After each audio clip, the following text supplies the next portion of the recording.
بسم اللہ الرحمن الرحیم۔ آج آپ حضرات سے کچھ ایک اہم عنوان پر گفتگو کرنا ہے۔ اگر آپ آخر تک بات کو سنیں گے تو شاید امید ہے کہ زیادہ فائدہ ہو سکے، اور وہ ہمارے بدن میں استعمال ہونے والی سب سے زیادہ چیز زبان کے متعلق ہے۔ یہ زبان اللہ تعالیٰ نے پیدا کی ہے اور اللہ تعالیٰ نے اس میں ہڈی نہیں رکھی۔ اس کے بارے میں قرآن کریم میں، احادیث نبویہ میں جو مضامین ملتے ہیں ان کا خلاصہ اگر میں بیان کروں تو یہ ہے کہ زبان کا صحیح استعمال انسان کو بلندیوں تک لے جاتا ہے، اور زبان کا غلط استعمال انسان کو پستیوں کی اتھاہ گہرائیوں میں گرا دیتا ہے۔ میں بلندی کی ایک مثال دیتا ہوں۔ کلمہ طیبہ لا الہ الا اللہ محمد الرسول اللہ، یہ کلمہ زبان سے پڑھ کر بندہ مسلمان ہوتا ہے۔ دل سے تو تصدیق کرنا ہوتا ہے، لیکن اقرار باللسان، زبان سے اقرار کرنا۔ اب یہ زبان ہی کی بدولت انسان اس کلمے کو پڑھتا ہے اور کتنی بلندی پر جاتا ہے کہ کل قیامت کے دن اس کی بخشش کی گارنٹی اس کو دے دی جاتی ہے کہ تمہاری بخشش ضرور ہوگی، چاہے کچھ عرصے بعد ہو، کچھ تکلیفیں بھگتنے کے بعد ہو، سزا کے بعد ہو، لیکن ہوگی ضرور۔ کیوں؟ کہ تمہارے پاس کلمہ طیبہ ہے، اور وہ کس کی بدولت ملا؟ زبان کی بدولت۔ اور میں دوسری مثال دیتا ہوں کہ جوانی کی دہلیز پر جب انسان چڑھتا ہے تو جہاں پر اور انسانی کے بشری تقاضے ہوتے ہیں وہاں پر شادی بھی انسان کا بشری تقاضا ہوتا ہے۔ اس بشری تقاضے کے پورا کرنے کے لیے آپ کو زبان کا استعمال کرنا پڑتا ہے۔ اگر آپ زبان کا صحیح استعمال کرتے ہیں اور صحیح الفاظ کے ساتھ کسی نامحرم عورت کو اپنے نکاح میں لے لیتے ہیں اور یوں کہتے کہ میں نے فلاں بنت فلاں کو قبول کیا، اب یہ زبان سے کہہ رہے ہیں آپ، جب تک آپ زبان سے نہیں کہیں گے آپ کا نکاح معتبر نہیں ہوگا۔ آپ زبان سے کہتے ہیں اور دو گواہ سن بھی لیتے ہیں۔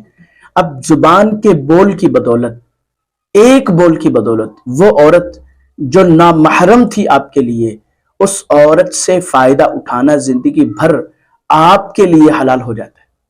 تو زبان کے فائدے بلندی پر لے گیا، یعنی جو عورت بالکل آپ کے لیے جائز نہیں تھی، اس سے گفتگو کرنا، اس سے ملنا، اس سے تنہائی میں ملاقات کرنا، اب اس زبان کے بول کی بدولت آپ کے لیے اس سے فائدہ اٹھانا، اور وہ آپ کا سب سے قریبی ہم سفر بن جاتا ہے اس زبان کے اقوال کی بدولت۔ میں دو مثالیں آپ کے سامنے عرض کر دیا، میں دو مثالیں اس کی عرض کرتا ہوں کہ زبان کے غلط استعمال سے انسان کہاں پر چلا جاتا ہے۔ اب دیکھیں، ایک انسان مسلمان ہے، کلمہ طیبہ پڑھ رہا ہے، نمازیں پڑھ رہا ہے، لیکن اگر اسی زبان سے کلمہ کفر کہہ دیتا ہے تو وہ انسان جو بلندیوں پر جا رہا تھا، جس کو کل قیامت کے دن جنت میں جانے کا سرٹیفکیٹ مل چکا تھا، وہ انسان اس کلمے کی بدولت، جو کلمہ کفر اس نے کہا، اس کی بدولت بلندیوں سے وہ پستیوں کی اتھاہ گہرائیوں میں چلا جاتا ہے کہ اب اس کے لیے اگر وہ توبہ نہ کرے، دوبارہ زبان سے کا صحیح استعمال نہ کرے، تو اس کے لیے جنت ناممکن ہو جاتی ہے۔ اسی طرح دوسری مثال آپ لے لیں کہ جس زبان کی بدولت، اچھے استعمال کی بدولت ایک نامحرم عورت آپ کے لیے جائز ہو رہی تھی، اگر آپ نے زبان کا غلط استعمال کیا اور اپنی بیوی کو طلاقیں دے دی تو اب وہ کیا ہوگا؟ وہ بیوی جو آپ کے لیے حلال ہو چکی تھی اب اسی طرح حرام ہو جائے گی، بلکہ اس سے بھی بڑھ کر حرمت ہو جائے گی کہ بغیر ہلالے کے، بغیر کسی اور جگہ نکاح کے وہ عورت، اگر آپ نے 3 طلاقیں دے دی، اب وہ عورت آپ کے لیے حلال نہیں ہوگی۔ میں نے دو مثالیں آپ کے سامنے فائدے اور نقصانات کی رکھ دی۔ اب اگر آپ اس کو منطبق کرتے جائیں، سینکڑوں مثالیں اور 20 واقعات آپ کو اس پر بتا سکتا ہوں کہ زبان کے اچھے استعمال سے کیا فائدے ہیں اور زبان کے غلط استعمال سے کیا فائدے ہیں۔ عام طور پہ جھگڑے اور فسادات ان کا آغاز زبان سے ہوتا ہے۔ زبان سے غلط کہا اور مخاطب کو غصہ آیا، اسی وجہ سے کہا جاتا ہے کہ عورتیں عام طور پہ گھروں میں ظلم و ستم کے شکار جو ہوتی ہیں کہ مرد مارتے ہیں، ظلم کرتے ہیں، زیادتی کرتے ہیں، تو اس میں سب سے زیادہ دخل عورت کی زبان کے غلط استعمال کا ہوتا ہے۔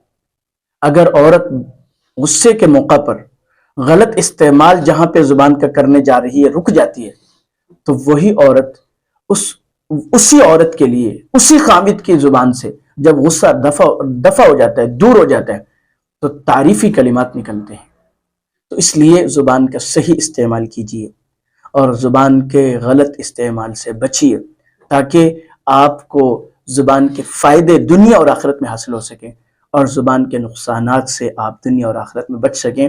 اس کی تفصیل بہت زیادہ ہے، آپ غور کرتے جائیں تو بہت سارے اخلاق کا تعلق زبان سے، حسد ہے، بغض ہے، کینہ ہے جی، اور اسی طرح تعریف کرنا ہے، کسی کے جو ہے کسی کو حوصلہ افزائی کرنا ہے، امر بالمعروف کرنا ہے، نہیں آنے، بہت ساری مثالیں۔